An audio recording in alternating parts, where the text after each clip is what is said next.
वकार साहब, मैं आपसे ये पूछना चाहूंगी कि जिस तरह हम देख रहे हैं कि सोशल मीडिया पर एक मनफी प्रोपोगंडा जो है वो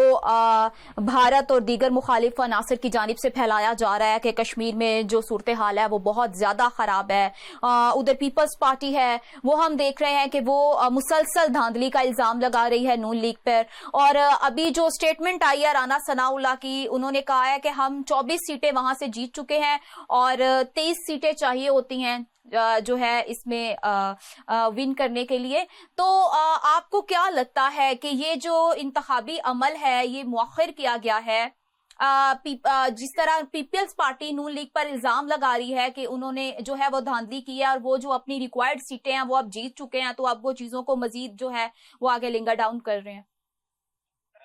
जमहूरी अमल का ये तकाजा ये था कि सबसे पहले ये होना चाहिए था कि वहाँ पे जो इनके साथ जो अभी सूरत हाल है वहाँ पे अमन अमान की सूरत हाल बहाल की जाती। एक्शन कमेटी जो कलादम एक्शन कमेटी है इनके साथ मुज़ाकरात किए जाते तो एक प्रॉपर जो इलेक्शन होते तो उसके ऊपर फिर जो है सूरत हाल मजीद बेहतर हो सकती थी, क्योंकि इसका मुज़ाकरात ही वाहिद वो रास्ता है जिससे ये मसाइल खत्म हो सकते हैं। क्योंकि आगे अगर आपने वहाँ पर हुकूमत भी बनानी है, आप अगर 30 की बजाय 40 सीटें भी ले लें, जब तक आप वहाँ पर मुज़ाकरात नहीं करेंगे, अमन अमान की सूरत हाल बरकरार नहीं करेंगे, तो तभी वहाँ की आवाम, लोकल आवाम कश्मीरियों को तभी फायदा मिलेगा। दूसरी चीज ये है कि अभी मुश्ताक भाई ने जैसे बात की एक सूरत हाल पे, मैं क्योंकि जो 12 सीटें हैं इनके ऊपर बहुत बड़ी डिबेट है, लेकिन जो सूरत हाल है यकीनन वजह यही बनी है कि ये जो सीटें हैं ये मुज़ाकरात में, क्योंकि बाकी चीजें तो ऑलरेडी तय हो चुकी थी और वहां पर इनके ऊपर भी बात हो चुकी थी। इनके ऊपर जो हुकूमत थी, जो कमेटी थी और कलादम अवामी एक्शन कमेटी थी, इनके मुज़ाकरात हो चुके थे, साइन हो चुके थे, तो फिर इसको किसी टेक्निकल तरीके के साथ इसको हल किया जाना था। अब जैसे मैंने पहले अर्ज किया है कि कश्मीर में जो बुनियादी सहूलियात हैं वो ना होने की वजह से वहाँ पर एक स्पेस क्रिएट किया गया और वो स्पेस का यकीनन इंतशारी, और जो इन्होंने जो बात की वो भी सही है कि इंतशारी और जो इस तरह का दुश्मन, अवामी दुश्मन, आप हमारे मुल्क के दुश्मन हैं, वो उसमें मुतहरिक हो सकते हैं और अपना फायदा उठा सकते हैं। लेकिन आजाद कश्मीर की जो आवाम है वो पाकिस्तान के खिलाफ कभी नहीं है। अगर कलादम अवामी एक्शन कमेटी की भी हम बात करें तो उन्होंने भी आर्मी चीफ के हक में नारे लगाए हैं, और आज का जो कल का मुस्लिम लीग नून का जो जलसा हुआ है हवेली के अंदर, ये कश्मीर का आखिरी कोना है, और उसमें भी आप देखें कि वो वहां पर जो है कश्मीरी के पाकिस्तान के हक में और पाकिस्तान पाक आर्मी के हक में और पाक अफवाज पाकिस्तानी इदारों के हक में वहां पर नारे लगे हैं। तो ये है कि आज के दौर में भी अब भी पाकिस्तान के खिलाफ, खुदा न ख्वास्ता, आजाद कोई कश्मीरी पाकिस्तान के खिलाफ है और ना ही पाकिस्तानी इदारों के खिलाफ है पाकिस्तान, और ना ही इसको मकबूजा रियासत जम्मू कश्मीर के अंदर वहां पर जुल्म सितम जहाँ पर हो रहे हैं, जहाँ पर हमारी जहाँ पर भारत अपने नापाक जो है वो वहाँ पे जाइम के साथ वहां पर कश्मीरियों के ऊपर जुल्म सितम करके वहां पे इंटरनेट बंद करके वहां पे साथियों पर कदगन लगाई गई है। वहां पर इंटरनेशनली जो ह्यूमन राइट्स कमेटीज के मेंबर्स हैं उनको वहां पर दाखिला नहीं दिया जाता। वो खुदा न ख्वास्ता ना वो जो कश्मीरी दीन के हवाले से भी कश्मीरी जो अपनी सोच बूझ रखते हैं और वो कभी भी किसी काफर का साथ किसी सूरत नहीं देंगे। लेकिन ये है कि जो उनके साथ जो उनके बुनियादी हुकूक हैं वो उनको लेकर निकले हैं और उसके लिए ही वो जो अपने मुतालबात के लिए वहां पर बैठे हैं। अब सूरत हाल ये है कि अगर ये है कि वहां पर पाकिस्तान हो या इंडिया हो या दुनिया का कोई भी मुल्क हो, जहां पर सूरत हाल खराब हो जाती है तो वहां पर जो तीसरा आदमी या दुश्मन अनासर होते हैं वो फायदा उठाने की कोशिश करते हैं। इसका मेरे जो मुताबिक हाल यही होना था कि इनके साथ सबसे पहले मुज़ाकरात किए जाते, फिर वो जमहूरी अंदाज से इंतखाबात होते, और उसका अभी आप देखें ना जो पाकिस्तान, जैसे मैंने पहले बात की कि पाकिस्तान पीपल्स पार्टी ने के जो सदर हैं वो इंतखाबात, वो प्रेस कॉन्फ्रेंस कर रहे हैं कि उनके हल्के के जो बेशतर ऐसे पोलिंग स्टेशन हैं जहाँ पर बहुत सारे मसाइल हुए हैं। इसी तरह जो पहला मरहला था वहां पर उसको मुतनाज़ा किया गया इंतखाबात का, जो दूसरा मरहला था उसको मुतनाज़ा किया गया पाकिस्तान पीपल्स पार्टी की तरफ से, और इसी तरह जो तीसरा मरहला है वहां पर भी ये खदशात जाहिर किए जा रहे हैं कि वहां पर भी धांधली के इल्जाम लगाए जाएंगे पाकिस्तान पीपल्स पार्टी की तरफ से। तो अब सूरत हाल ये है کہ یہ جو کیونکہ حکومت اگر بن بھی جاتی ہے ڈیفینیٹلی حکومت مسلم لیگ نون کی بنے گی، اس میں یہ ہے کہ وہاں پر حکومت تبھی اس وقت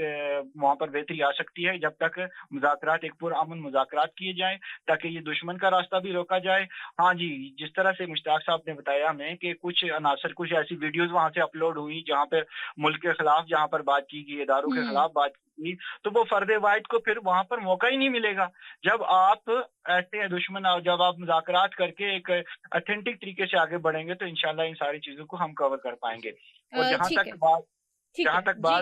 بھارت چیزوں کی ہے تو اس کو بھی انشاءاللہ اس حوالے سے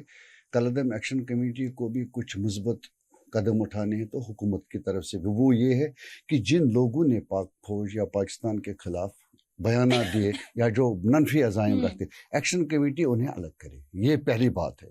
یہ ہماری رائے ہے ایز کشمیری، ایز تجزیہ کار، ایز مخلص محب الوطن۔ ہم تو ان سے پیار کرتے ہیں، اگر خدا نہ خواستہ ادھر کا کوئی کام آئے، کوئی مر جائے براولا کوٹ میں، ادھر کا کشمیری ہمارا بھائی، ہمارا آنگ ہے، ادھر کا سیکورٹی فورسز ہمارا محافظ ہے، ہمارا بھائی ہے۔ ہم نہیں چاہتے۔ اس حوالے سے جو سالار اعلیٰ سید صلاح الدین، انہوں نے بھی کہا کہ پرامن طریقے سے حل کرے۔ کل جماعتی حریت کانفرنس کا سٹارٹ سے یہ موقف رہا پرامن طریقے سے حل کرے۔ بس ہماری گزارش ہے کالعدم ایکشن کمیٹی سے کہ وہ بھی پروپیگنڈا بند کرے۔ جو لوگ پاک وطن کے خلاف ایکشن کمیٹی کے نام پر پاک فوج کے خلاف پروپیگنڈا کر، ان کا منہ بند، ان سے اپنا لا تعلق کا اظہار کرے، یا جو ادھر جلسوں میں اس کا اظہار کر رہے ہیں پاک فوج کے خلاف، پاکستان کے خلاف، کیونکہ دشمن کو موقع مل، حالانکہ وہاں جو بیٹھے، ان کے جو وہاں بیٹھے ہیں، کون سے، میں راولا کوٹ میں اس پوچھ میں ہمیشہ جاتا رہا، اگر وہاں پریزیڈنٹ بھی رہا، یعقوب صاحب بھی رہا، کوئی بھی پریزیڈنٹ، لیکن خصوصی جو مہمان خصوصی انہوں نے ہمیں بنائے، وہ پیار کرتے ہیں پاکستان سے۔ یہاں تک کہ میں آپ کو بتاؤں، وہاں ہمیں کئی بار 50,000 لوگ، انہوں نے کہا کہ ہم، جب میں نے تقریر مکمل کیا تو انہوں نے کہا ہم 50,000 تیار ہیں۔ ہم نے کہا نہیں، ہم پرامن طریقے سے، انہوں نے کہا ہم مرنے مٹنے کے لیے تیار ہے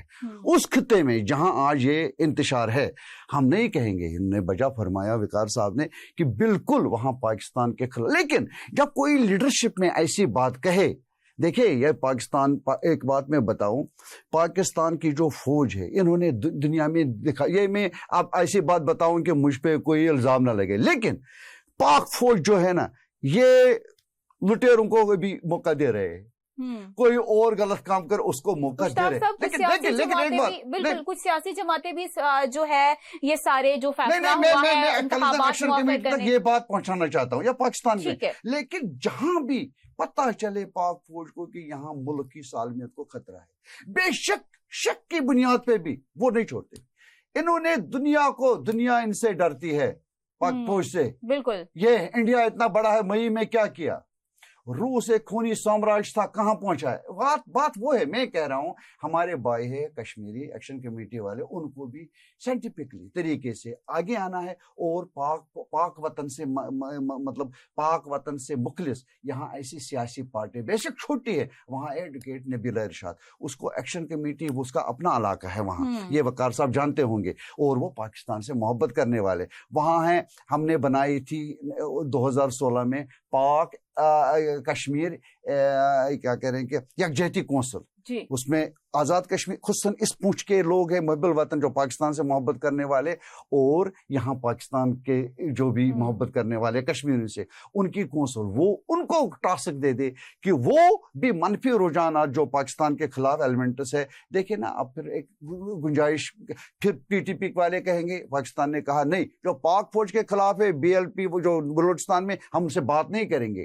جہاں اگر ان سے بھی بات کریں گے، وہ جو پاکستان کے ساتھ مخلص ہے، حقوق ان کو ملنے چاہے، اور کوئی نہیں ہماری چاہیے، یا اللہ کرے، یا اللہ سے دعا بھی کرتے ہیں، امید بھی رکھتے ہیں، یا اللہ پروردگارہ ایک مرغی بھی نہ مرے اس میں، کوئی بھی نہ مرے، بلکہ پرامن طریقے، جمہوری طریقے جو ان کے مطالبات ہیں وہ پورے ہو، یہ ہماری چاہت ہے۔ اور اس کو حکومت کو بھی لچک، تھوڑا بہت لچک آنی چاہے حکومت کی طرف سے بھی، آزاد کشمیر حکومت کی طرف سے اور ایکشن کمیٹی کی طرف سے۔